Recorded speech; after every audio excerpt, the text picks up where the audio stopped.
केजरीवाल का इस्तीफे का ऐलान। इस चाल के पीछे का क्या है राज? क्या है सीएम की रणनीति? हो गया खुलासा, जानकर रह जाएंगे दंग।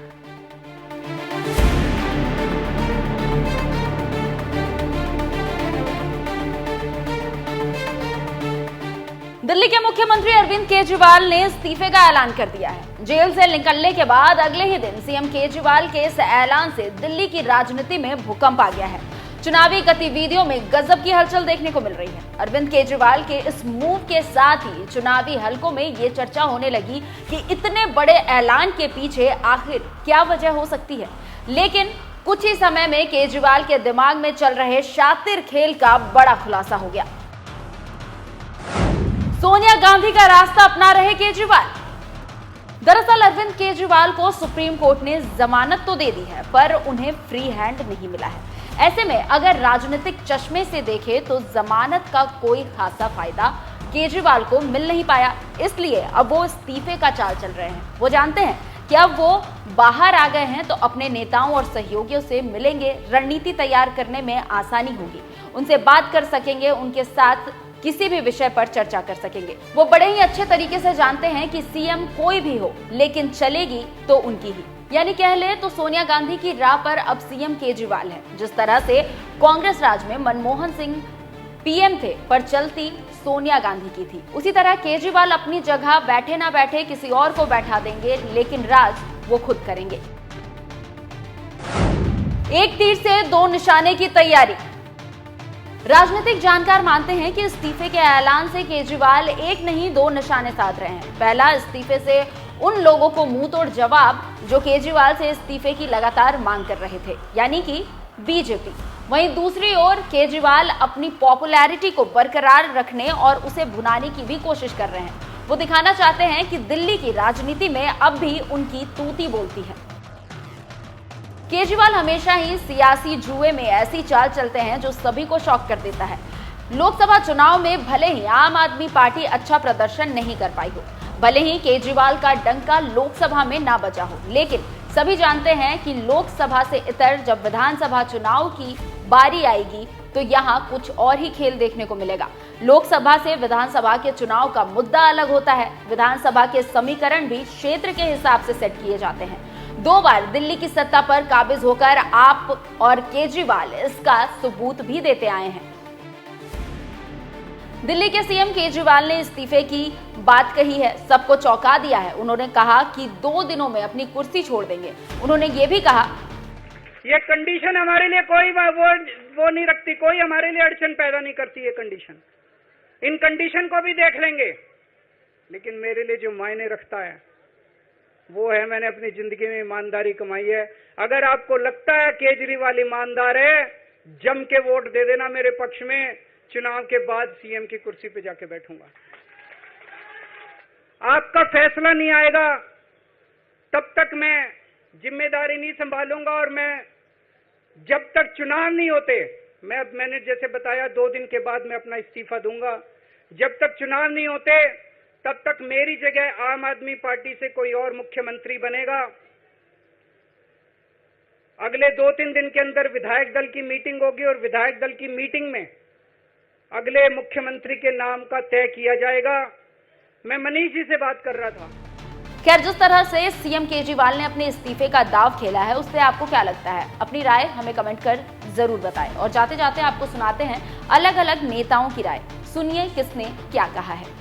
देखिए, बीजेपी जो है वो एक बेशर्म झूठा पार्टी है। उसने झूठे और बेबुनियाद आरोप लगा के देश के प्रधानमंत्री और गृह मंत्री अमित शाह और नरेंद्र मोदी ने अरविंद केजरीवाल को गिरफ्तार किया आम आदमी पार्टी को खत्म करने के उद्देश्य से और यहां पर हॉर्स ट्रेडिंग खरीद फरोख्त करने के उद्देश्य से, लेकिन वो विफल हो गए। अब केजरीवाल जी जा रहे हैं, जनता से हम प्रमाण पत्र लेकर आएंगे। ईमानदार है या गुनहगार है, ये दिल्ली की जनता तय करेगी। और मुझे पूरा यकीन है कि प्रचंड बहुमत से, जैसे 67 और 62 सीट लेके 2 बार केजरीवाल जी जीते हैं, इसके पहले एक बार उन्होंने सरकार बनाई, 3 बार वो दिल्ली के मुख्यमंत्री रहे।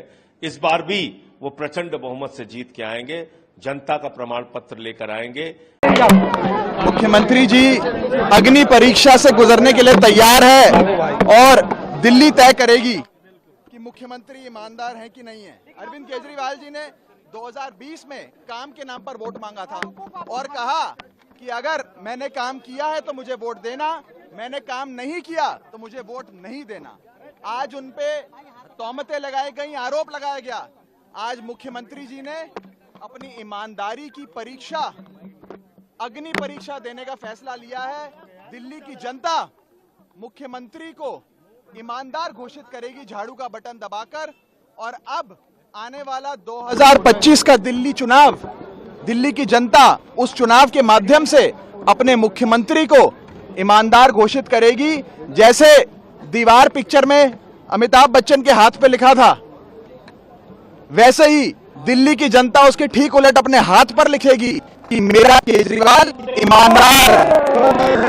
अरविंद केजरीवाल के इस्तीफे की घोषणा के बाद मुझे 3-4 बातें बहुत स्पष्ट दिख गई हैं। पहला तो अरविंद केजरीवाल को तो कोर्ट ने चीफ मिनिस्टर पद से हटा दिया था, तो ये एक नया ड्रामा है, दिखावा है। चलिए, देर आए लेकिन संविधान के रास्ते पे आए। होना तो ये चाहिए था कि जिस दिन आप जेल जा रहे थे, इस देश के इतिहास में जब भी चीफ मिनिस्टर जेल जाने की नौबत में आया है तो उसने इस्तीफा दिया है ताकि प्रदेश चलता रहे। अरविंद केजरीवाल ने दिखाया कि हमारा ईगो बड़ा है, हमारे लिए प्रदेश बड़ा नहीं है, प्रदेश के लोग बड़े नहीं है हमारे लिए। चाहे दिल्ली ठप हो जाए, झुग्गी में सेवा न जाए, पानी न जाए, अनऑथराइज कॉलोनियों के लोग सिसक के रोए, कुछ फर्क नहीं पड़ता। दिल्ली में गड्ढे हो जाएं। अरविंद केजरीवाल को ऐसा लगता था वो चुने नहीं गए हैं, जैसे लगता वो राज गद्दी पर बैठे हैं। तो ये सारे चीजों का आज पटाक्षेप हुआ है। चलो 2 दिन बाद इस्तीफा होगा, लेकिन ये संविधान की बहुत बड़ी जीत हुई है। संविधान यही कहता था ना कि आप इस्तीफा देना पड़ेगा आपको, और इतने सारे बहस, इतने सारे जिरह के बाद भी कोर्ट ने बेल देने के पहले उनको चीफ मिनिस्टर पद से हटा दिया। आप फाइल नहीं साइन कर सकते, आप ऑफिस नहीं जा सकते चीफ मिनिस्टर ऑफिस का, मतलब कि आपको हटा दिया गया। हाँ, बेइज्जत करके हटाया, आपने खुद अपने को बेइज्जत किया। अब जब आपने घोषणा कर दिया है, एक विक्टिम कार्ड खेलने के तो बहुत माहिर है ना अरविंद केजरीवाल जी, तो वो दिखाएंगे कि देखो मैंने इस्तीफा दिया। इस्तीफा नहीं दिया उन्होंने, ऑलरेडी वो कोर्ट के द्वारा सस्पेंड किए जा चुके हैं। अब जब इस्तीफा भी दे रहे हैं तो 2 दिन का टाइम ले रहे हैं। अब इस 2 दिन में क्या क्या होगा कोई भी व्यक्ति सोच सकता है। उनको अपने उत्तराधिकारी खोजने हैं, लोगों पे विश्वास नहीं है, अपने विधायकों पे विश्वास नहीं है। बहरहाल जो भी होगा देखना इंटरेस्टिंग होगा। लेकिन एक चीज अंत में बोलूंगा, उन्होंने एक बात कही कि मैं जाऊंगा गलियों में। मैं बड़ा खुश हुआ। आइए गलियों में चलिएगा तो बहनें आपसे पूछेंगी, माताएं पूछेंगी कि तुम ही हो जिसने हमारे बच्चों को शराबी बनाने के लिए। तो ये तो उनके दल का उनका निर्णय है, लेकिन ये बात सच है कि जमहूरियत में, लोकतंत्र में अंतिम निर्णय जनता का होता है। और जहाँ तक कांग्रेस पार्टी की बात है, कांग्रेस पार्टी हमेशा हर चुनौती के लिए तैयार है। अभी हरियाणा में चुनाव हो रहे हैं, जम्मू कश्मीर चुनाव हो रहे हैं, दोनों राज्यों में प्रचंड बहुमत के साथ कांग्रेस और हमारा गठबंधन जीत कर आएगा। और दिल्ली में भी जो भी अभी अगले दिनों में घटनाक्रम होगा, कांग्रेस पार्टी पूरी तरह तैयार है हर चुनौती का सामना करने के लिए। और जो भी हमारी पार्टी, हमारे शीर्ष नेतृत्व निर्णय लेंगे उसके अनुरूप हम लोग काम करेंगे। लेकिन ये बात बिल्कुल अब जगजाहिर हो चुकी है कि भारत की सरकार ने पिछले कई सालों से लगातार अपने पद का दुरुपयोग किया है।